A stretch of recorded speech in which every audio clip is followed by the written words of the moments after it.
this, where highest grossing, I guess that's what it is, but that's not what we should track. We should track ticket sales. Yeah. Because when I saw Home Alone, I think it was at the Dollar Theater, which was $1. Exactly. So just give me the number of tickets sold, not dollars made. True. But what do you think is up there? It's got to be something like Marvel. Maybe like Deadpool? You are correct. Am I? Oh. Deadpool is 3 of the top 5 highest grossing comedies ever. What? Deadpool and Wolverine's number 2, Deadpool 2 is number 4, and Deadpool is number 5. How? The number 1 highest grossing comedy of all time is Barbie.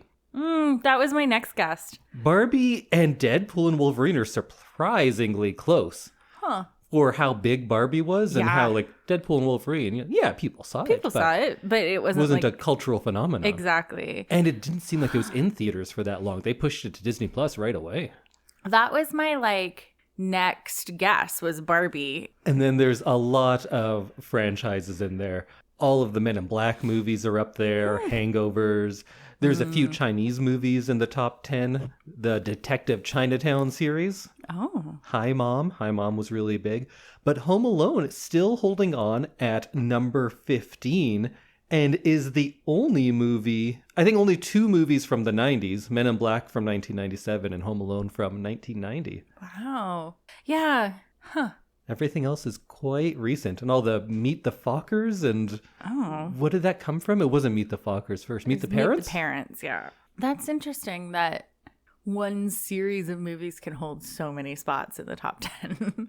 Deadpool, so much more successful. I think it's also one of the highest grossing R-rated movies of all time. Maybe the highest. But we're not talking about Deadpool No. today.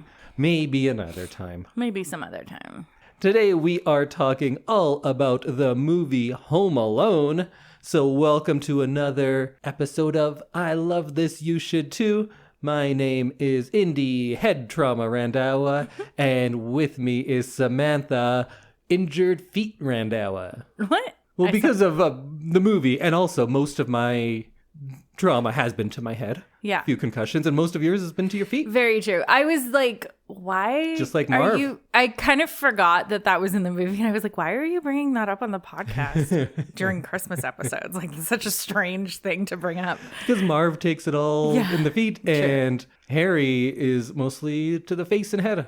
Although Marv gets an iron in the face, too. They spread it around. True. Can't give all the head injuries to one guy. So if you're joining us for the first time, welcome.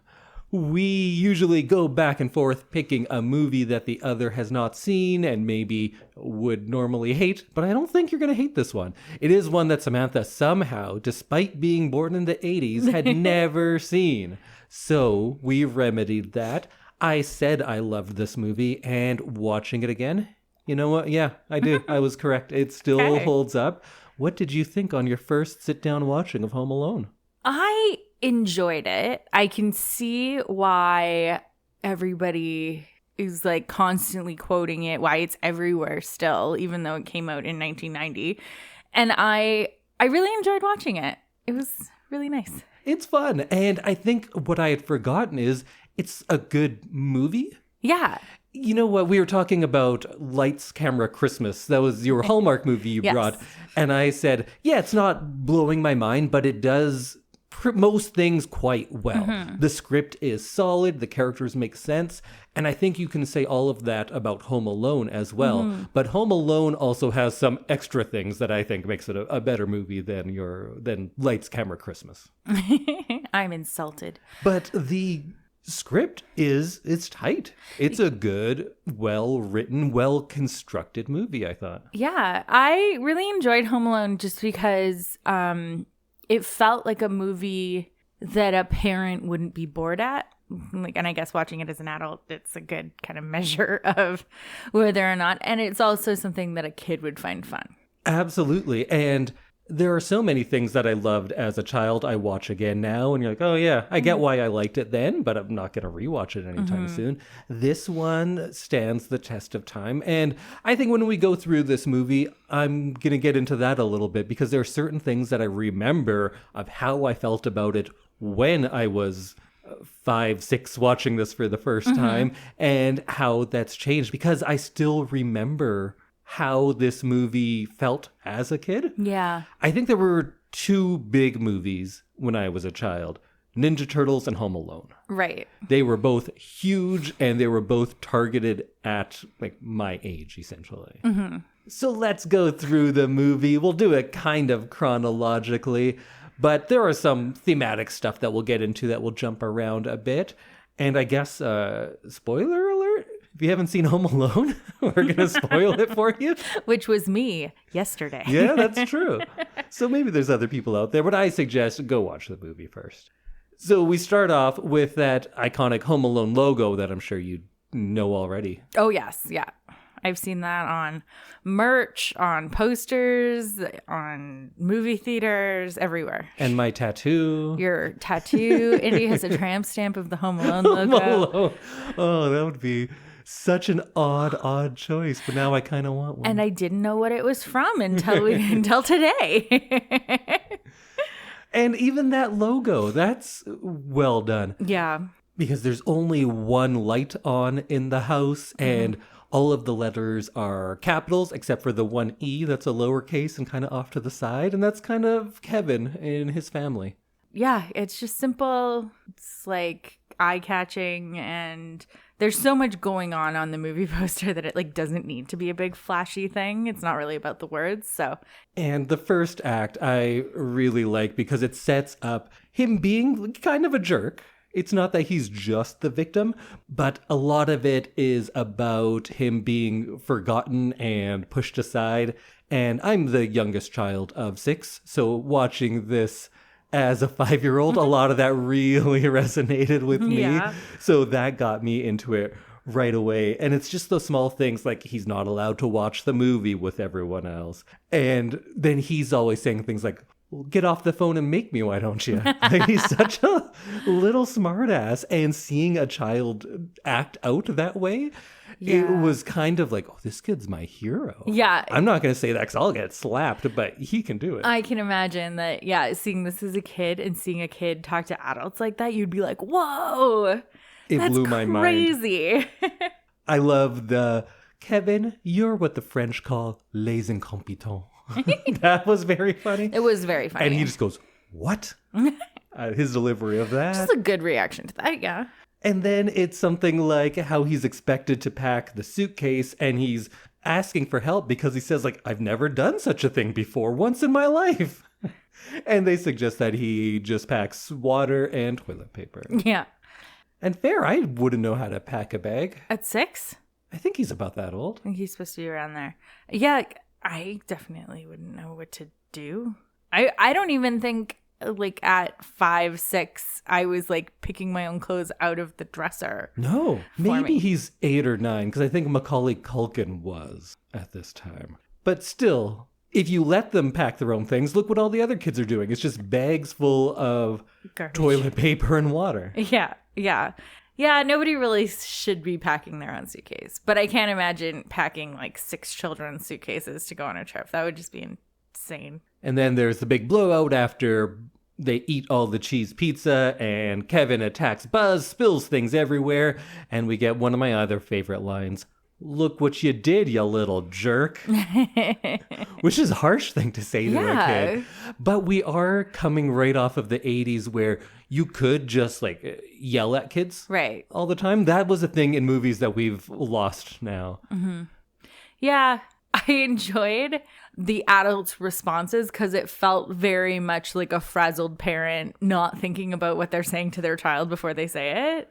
Well, the uncle was also just a jerk. The uncle was a whole other thing. But yeah, I kind of enjoyed that part. I found on the internet that Kevin is 8. And when he spills everything, we have that slow pan around of everyone looking at him and blaming him. And you kind of feel that there's something visceral about it. Like, oh, I've gone too far. Like, oh, I ruined the party. This one's on me. And I think that's a pretty common thing for people to kind of know how that feels, or at least the fear of having everyone in the room looking at you, like dropping something and everyone looks up. And especially when you are a little kid and you feel like things are like that even when they're not. And this kind of puts you in Kevin's shoes. Yeah.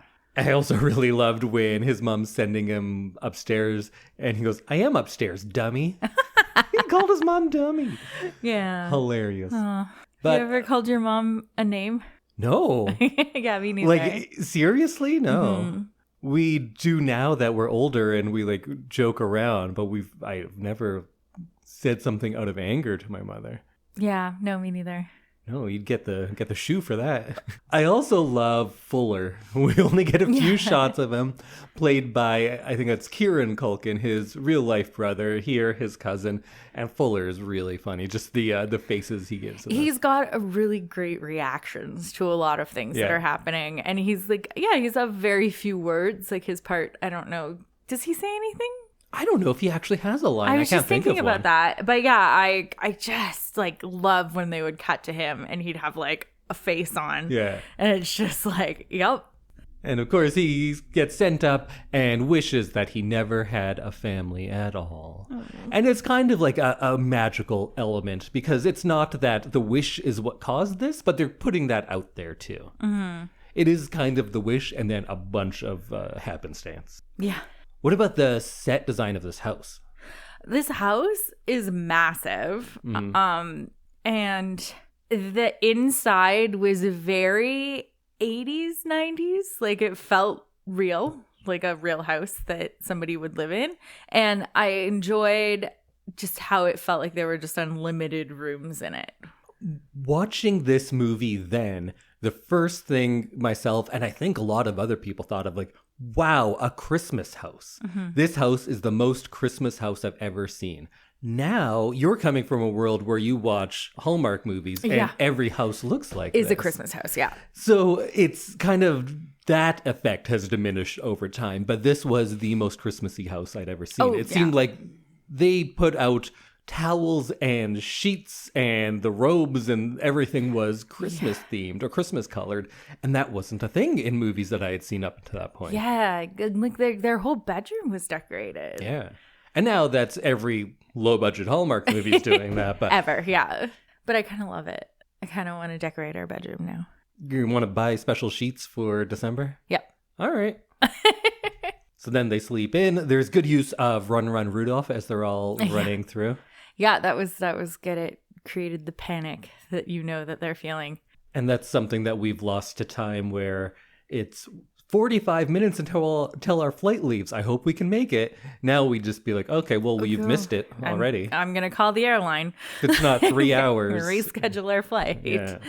Especially flying to Paris. Like that's a wild amount of time to make it to an airport.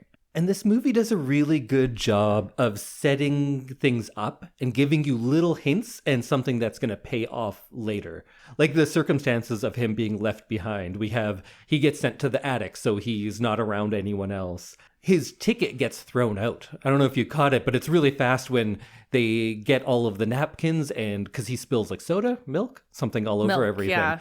And they throw it out. And you can see it says Kevin on it and that gets thrown into the garbage.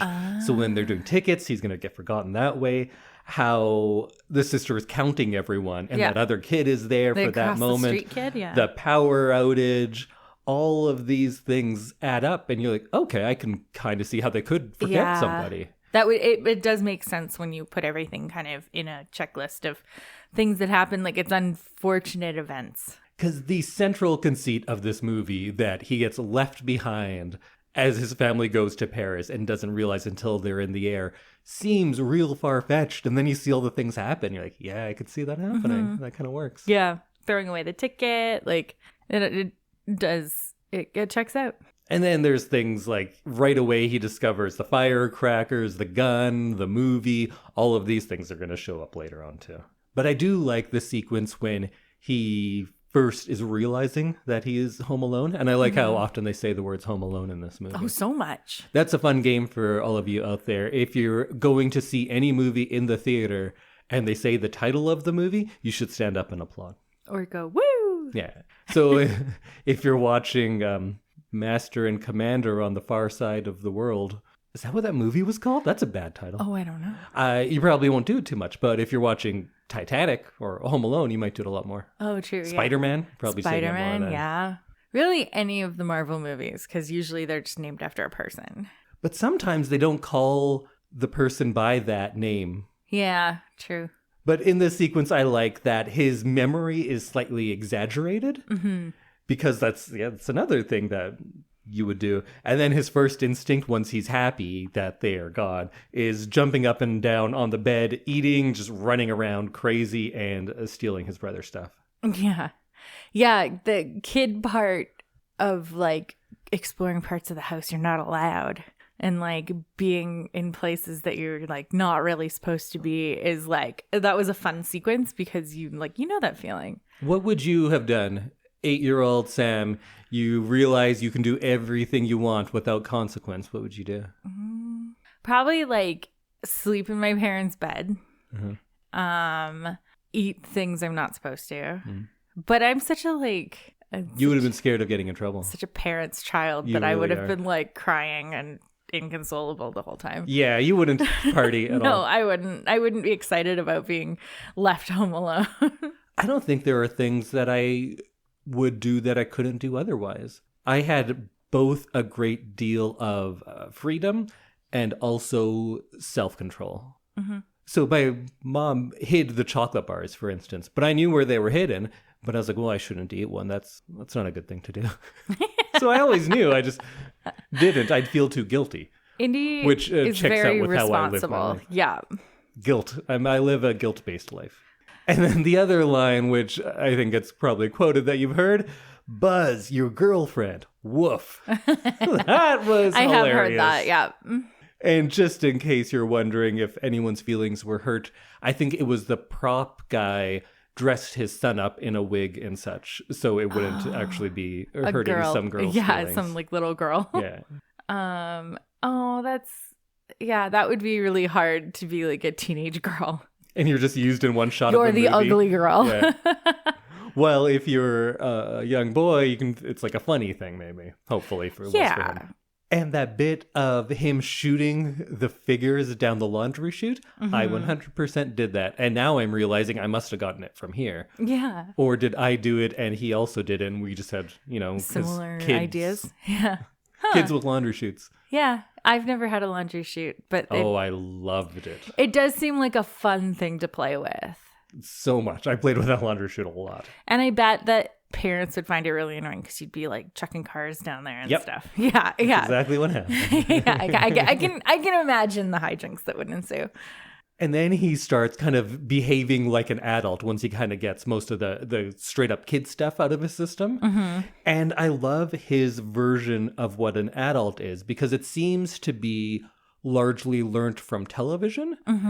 And I think that's both just funny and accurate, but then also maybe there's leaning into the idea of Kevin being kind of a forgotten kid. Like he was raised on TV. And as someone who was also largely raised on TV, I could relate to that. Because he goes and talks about all the products he's using when he's getting ready. Right. Like he's filming a commercial for nobody. Yeah. Because that's how the adult world is to him. It's pretty great. And the fact that he's like talking to himself and everything, it's totally what would happen if you left a kid by himself for long enough. Or when he goes and asks if the toothbrush was endorsed by the American Dental Association. Yeah. Which is such a funny thing for a kid to know about, but it's Probably saw it on commercial. Totally someone that is either like an adult in his life or a commercial would have said like, oh, make sure it's endorsed by the American Dental Association or don't use it. I also thought aftershave would be so painful. Oh. Because in this, he puts on the aftershave and then screams. Oh, yeah. So then as I got older and I had to like use aftershave, I was ready for it to really burn. But if you just don't cut yourself, it's fine. I've never used aftershave, so I leave it up to you. We get to see the wet bandits, and they are robbing houses and then flooding them, which is a fun detail. I was like, oh yeah, calling card. And then I was trying to think today because I was in a meeting and it was kind of boring. I was like, what would my calling card be? If you were a robber? If I was a robber. Okay, what was it? I was thinking something like less destructive than leaving the water on, but like glitter. You just glitter the place. Yeah. Glitter bomb it. Yeah. Oh, that's pretty good. Because it's hard to clean up. The sparkly bandit. It's everywhere. Yeah. Another thing I've realized is so different from when I first watched this movie is the pizza kid.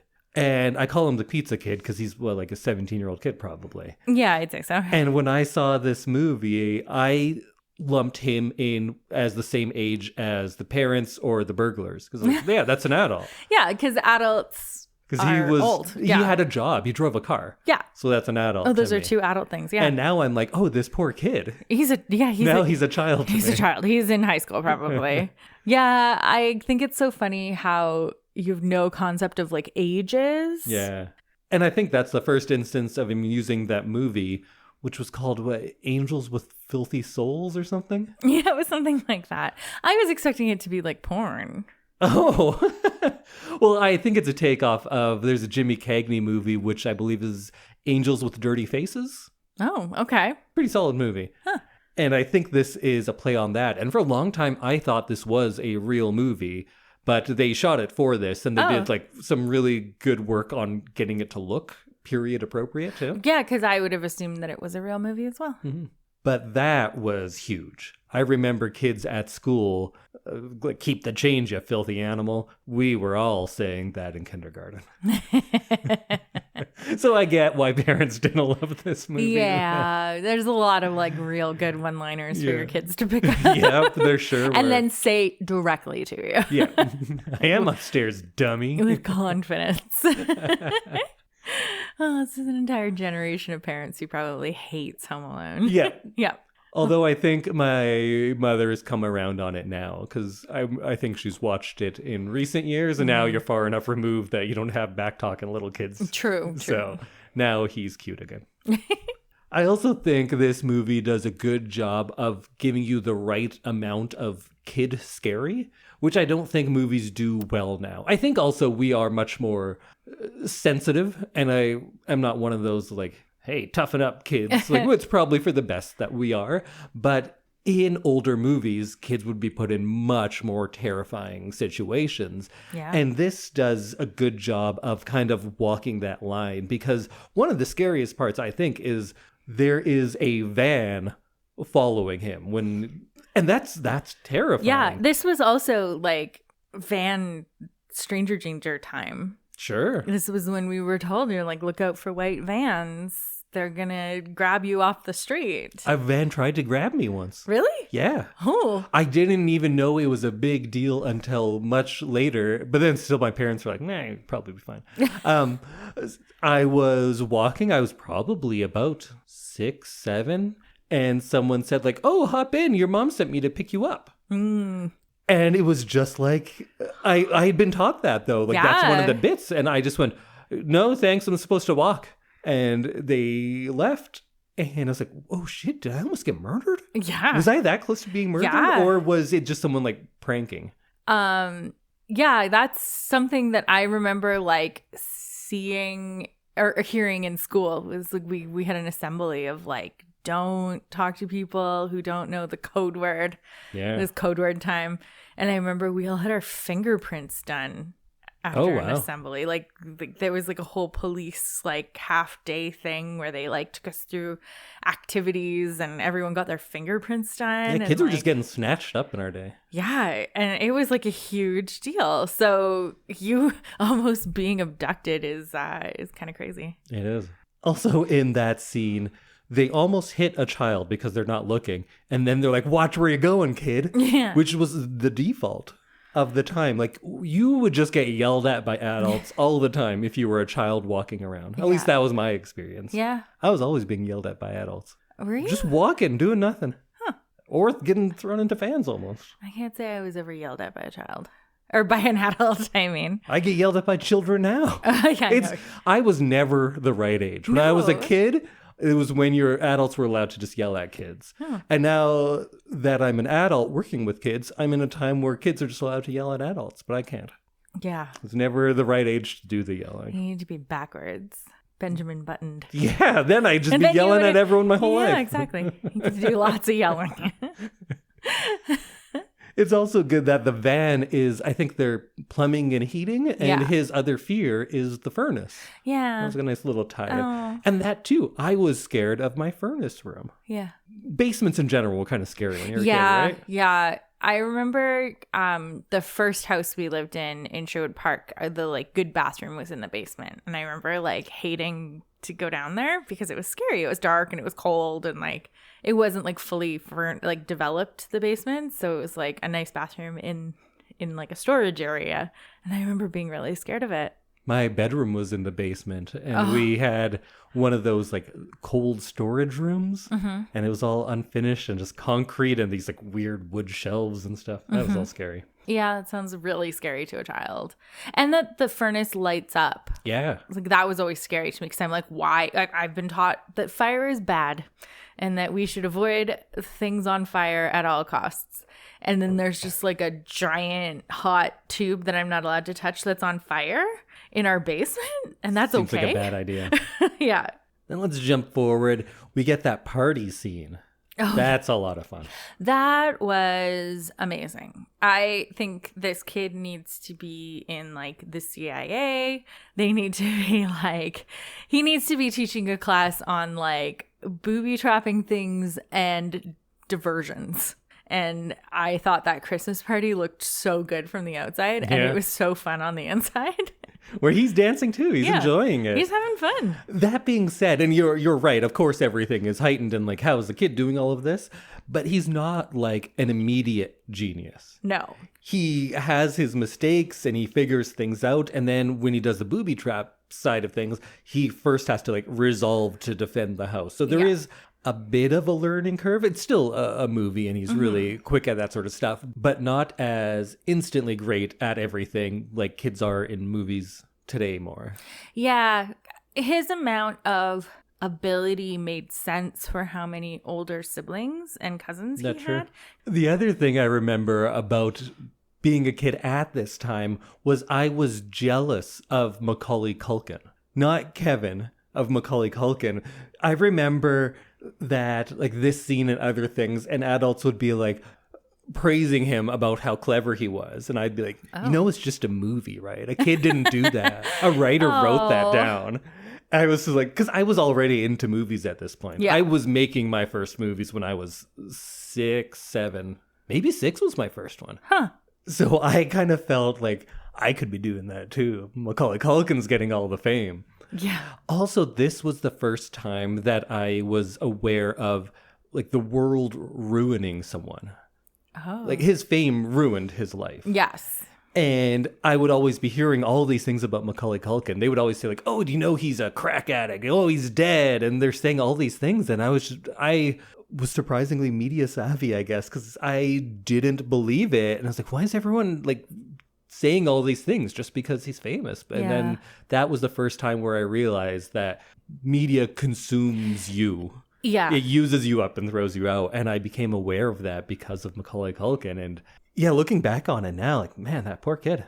Yeah, I can't imagine, like, and I think it's starting to come out now because, like, all of the child actors from the 90s and 80s are, like, speaking out about, like, kind of how inappropriate their lives were at a very young age. And they were seeing and exposed to things that, like, a child should not see or do. And I think I, like, totally understand Macaulay Culkin's whole spiral, it seemed like, because it's just like I can't imagine being that famous at that age and like not being a little messed up from it. He was just treated horribly. Yes. And his dad was like a real piece of garbage too. And anyways. Yeah, it's sad. The next kind of evolution of Kevin that I really liked is when he's doing the adult stuff, but kind of getting it. Yeah. Like the grocery store sequence, I think is so funny. It's so funny. The back and forth he has with the cashier of like, are these microwave dinners any good? Like, oh, hold on, I have a coupon for that.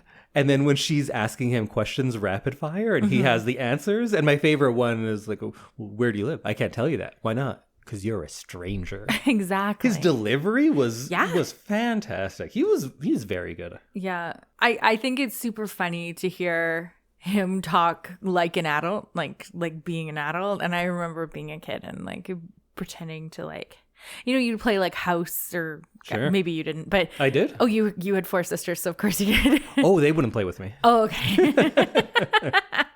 But I was the Kevin. Like my siblings didn't play with me. They were too old. Yeah, that's true. Maybe a little. But I remember like playing adult was like a thing that we did, and you'd say like phrases that you'd heard other adults say, or like have conversations like, let's talk like we're adults, and like that was a whole thing. And it was super fun to see him do that. And he was like, when she looks at the army man, he's like, for the kids. Right. And then another step in this kind of, he's growing up throughout the movie is what it is.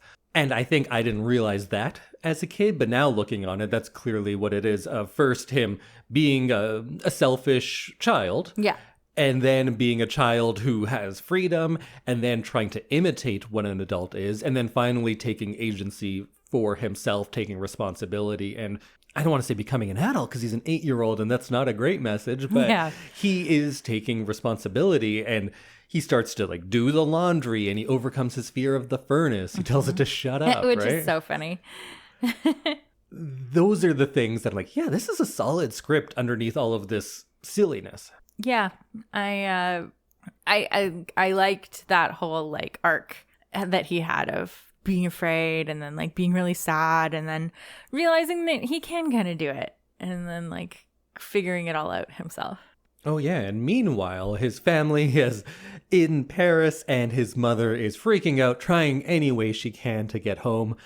And we have to stop and talk about one of our favorites, Catherine O'Hara. She was fabulous again in this movie. Always. She was a totally believable mom. She is just like so caring and does like everything she possibly can to get home to him. And I just love their kind of reunion at the end. That worked on me.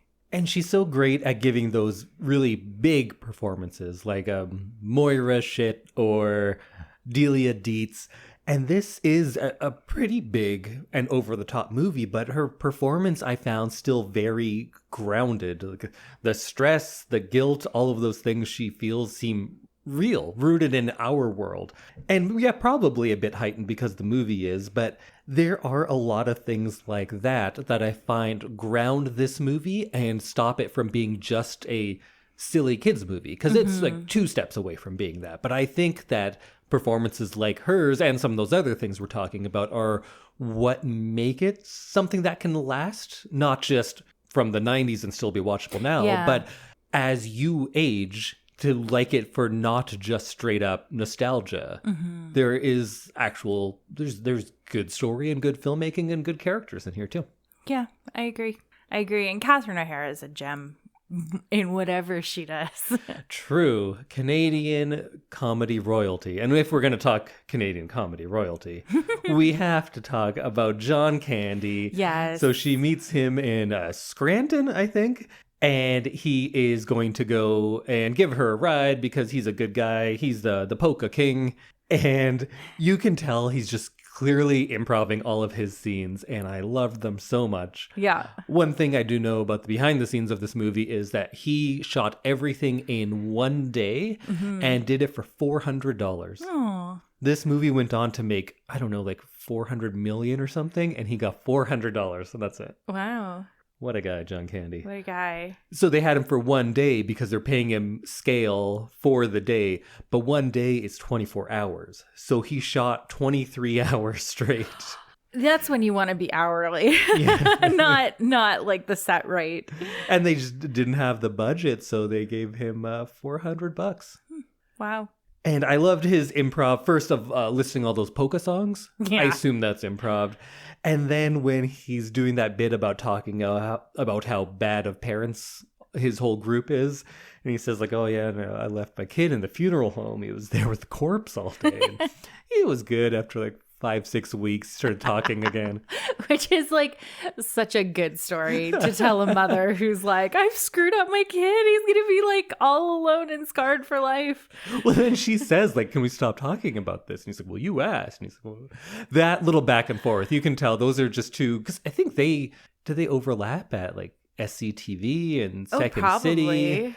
So they've been working together for a while. And their scenes were great. There was not so much to them, but I laugh at all of it. This seems like it would be a really fun set to be on. Sure. Just like with all the people in it. But most of the time it's just Kevin alone, which seems less fun. Yeah. For him. But I feel like people were around, maybe. But yeah, it just seems like a fun group of people to film a movie with. True. I also know that Joe Pesci couldn't stop swearing, so that's why he starts doing that kind of Yosemite Sam style, like "wretch and fritchin', and just like nonsense words, because he couldn't stop swearing constantly. Because you've seen Joe Pesci in a few things now that I've forced you. Yeah. Like Raging Bull, and this is the same year as Goodfellas, which you haven't seen yet, but we will get there. I've heard of it. Probably my favorite Joe Pesci movie. Huh. That's so funny that he was trying not to swear. Gotta keep that G rating or PG. I also really liked Daniel Stern in this. Oh. He's one of my favorite performances, actually, as Marv. Oh, yeah. Yeah, the two burglars were such a great team. And I think you get good, like, that comedy of, like, oh, we're like completely different shapes of people. Yeah. And so it's like opposites, and you get like you have a good mix of comedy in between them.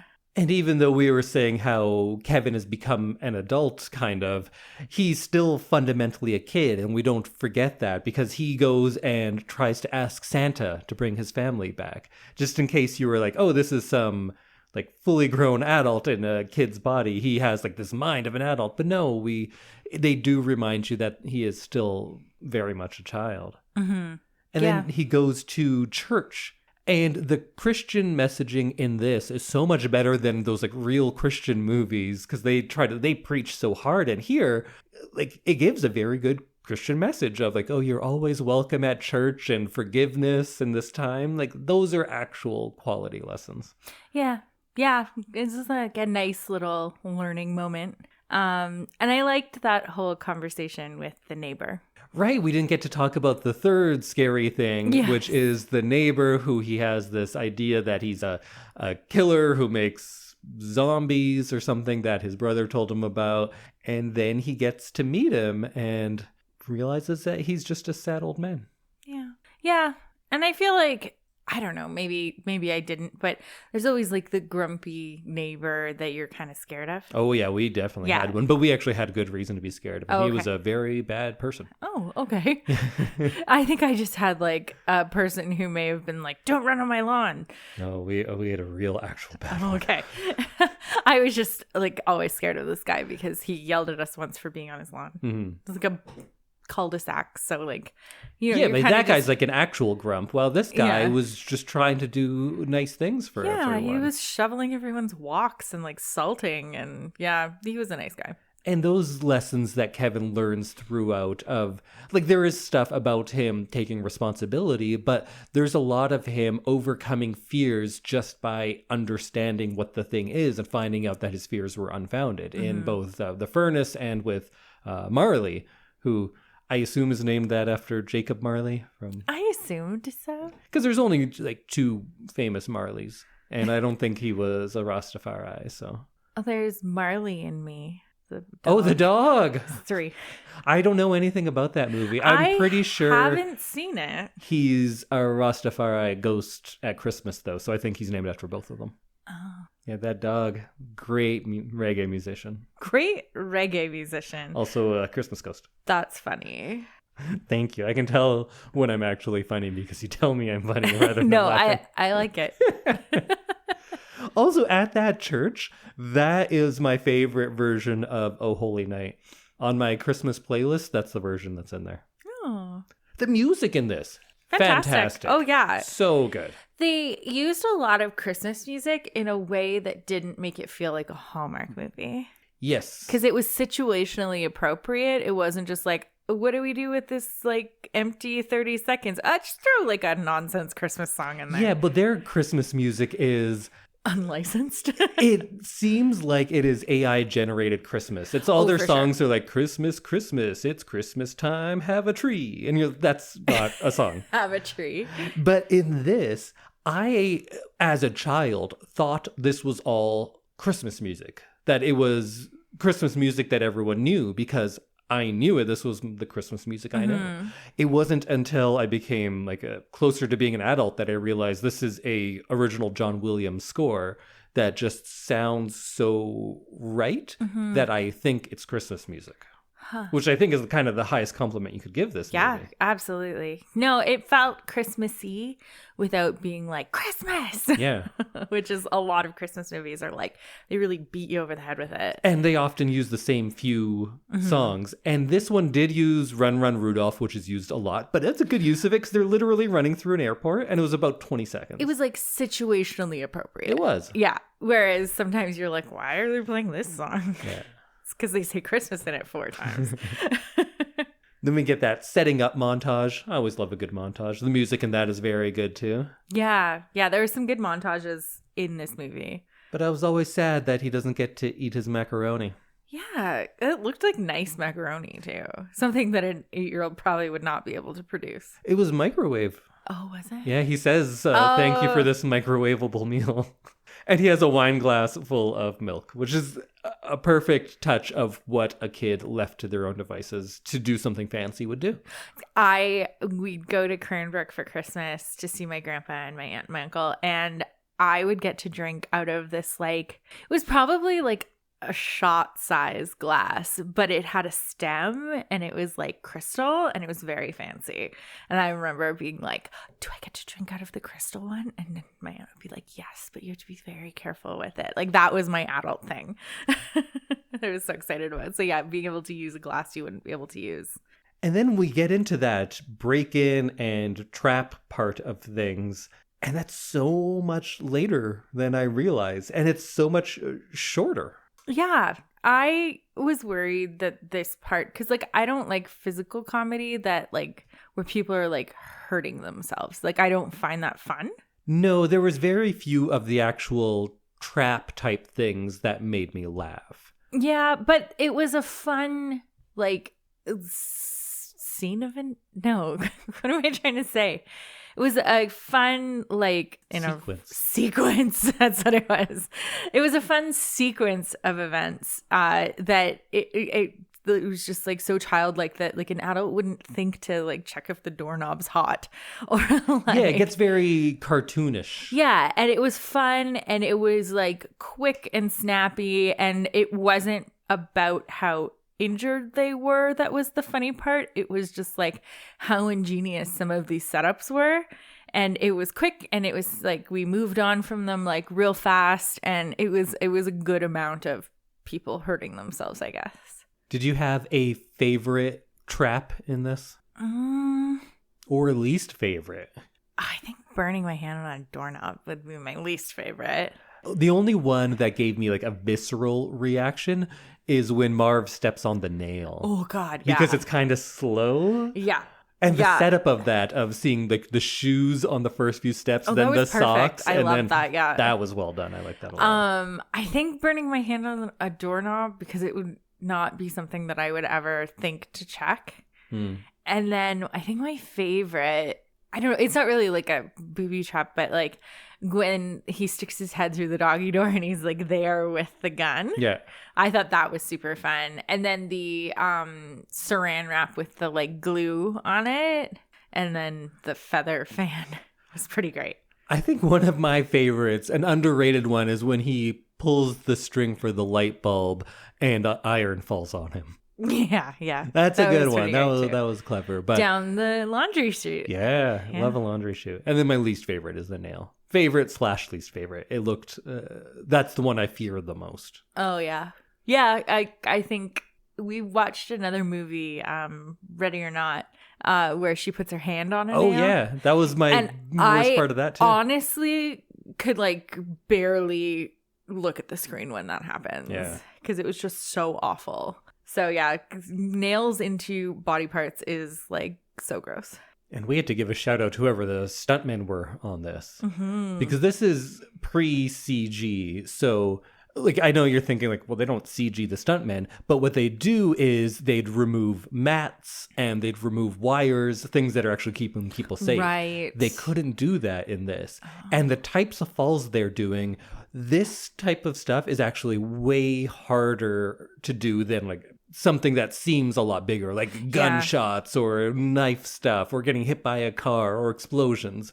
Because for the most part, to do these stunts, like falling down stairs or falling on your back, you just do it. Yeah. That's how it's done. The stunt person just goes and falls downstairs. And they're like, no, I've just learned how to fall downstairs and hopefully not really hurt myself. Fall safely.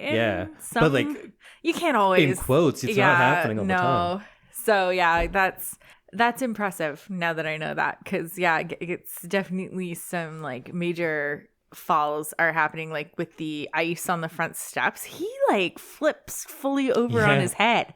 Like that was crazy. And I was like, I wonder how they like actually did that. But apparently someone did it. They probably had some sort of pads under the coat, but like you're still just doing it. You're still just falling on ice. It's fake in the way that like pro wrestling is fake. Like they're not actually doing all the punches and stuff, but they're really like falling and getting like broken up sometimes, right? Like you're breaking bones doing that kind of stuff. Yeah, that's impressive knowing that now.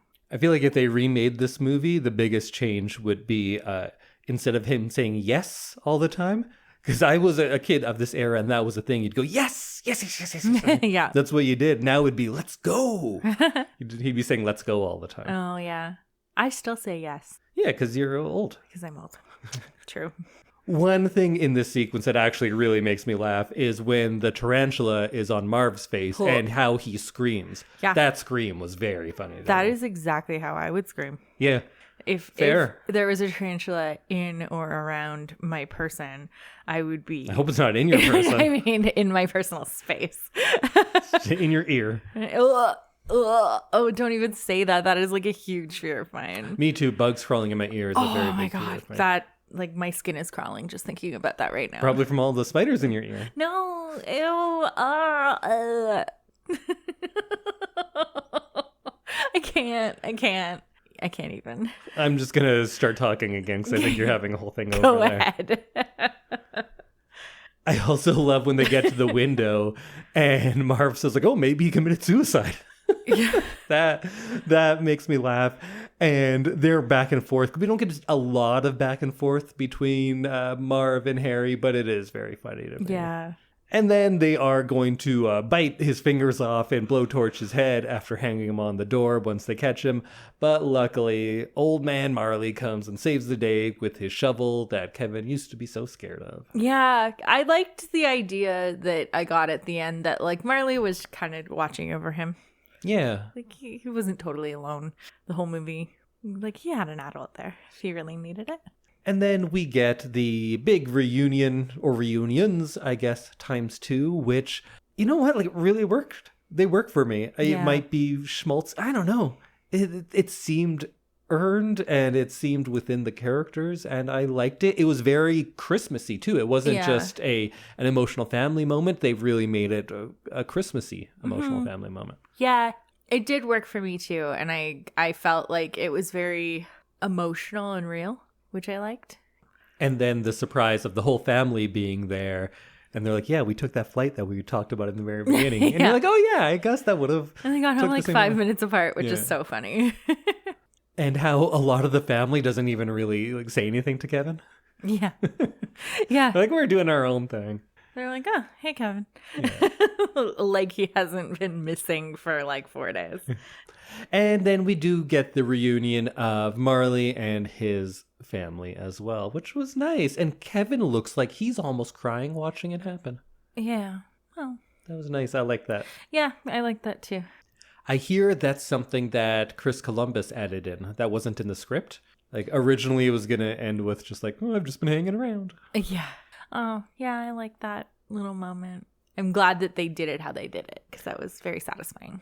Yeah, because it makes it more of a Christmas movie and not just something set at Christmas. The classic things we expect out of a Christmas movie do happen in this movie too, even though we get there in a like non-traditional way because it's a home invasion movie or a Left Behind movie, but we still get those Christmas beats of there's like a religious aspect to it. There's like learning your lesson, and then the Christmas feel good that Christmas brings people together and time for forgiveness and all of that kind of stuff comes through too. Mm-hmm. solid Christmas movie. I gotta say, Home Alone, I don't think it is overrated. I think it deserves its place in the kind of Christmas movie Hall of Fame as being one of the top 10 or so movies that people watch at Christmas time. And now I can say I've seen it. Yeah. So what do you think? Does it deserve to be a Christmas classic? Yeah, I think so. I think it does. I think it's fun. It's not like overly Christmassy. Like it's not like it doesn't scream Christmas like some other movies do, like Elf and like those kinds of things that are like really, really about Christmas. True. Yeah, I think Elf is definitely a super Christmassy movie, but I think a lot of that one I also love. I think Elf is very I think good. Elf is great. No, But- do not think that I hate Elf. But there's a lot of lesser Christmas movies that make up for what they're lacking by just constantly telling you how Christmassy it is. I think that's what I meant. This lets the Christmas come through in the actual, like those things I was talking about before, about the forgiveness and the togetherness. It comes through in that, and not just blasting Mariah Carey. Yes, which is fine too. It's fine. So are you interested in watching the second one now? I am. All right. We will watch it before Christmas, but we will not do it on this podcast. Maybe another year we will. Probably not, though. But I do think Home Alone 2 is a good movie. I heard, is Donald Trump in it? Yes. Okay. Well, he runs into him. I think he has maybe Yeah. one line and maybe 10 seconds of screen time. That's the only thing I really know about it. And Tim that Curry's he's in it? Manhattan. Yes. Yeah. Tim Curry, Rob Schneider. We get the Pigeon Lady taking up the role of the Old Man Marley. Pigeon Lady. That's another thing that I know about that movie. Because I think I played you that song about the Pigeon Lady. Yes. If you can, go listen to music by Wolfie's Just Fine, I think is what he goes by for that song. And he has a song about the Pigeon Lady, and it's very, very good. You have played it for me, and it was entertaining.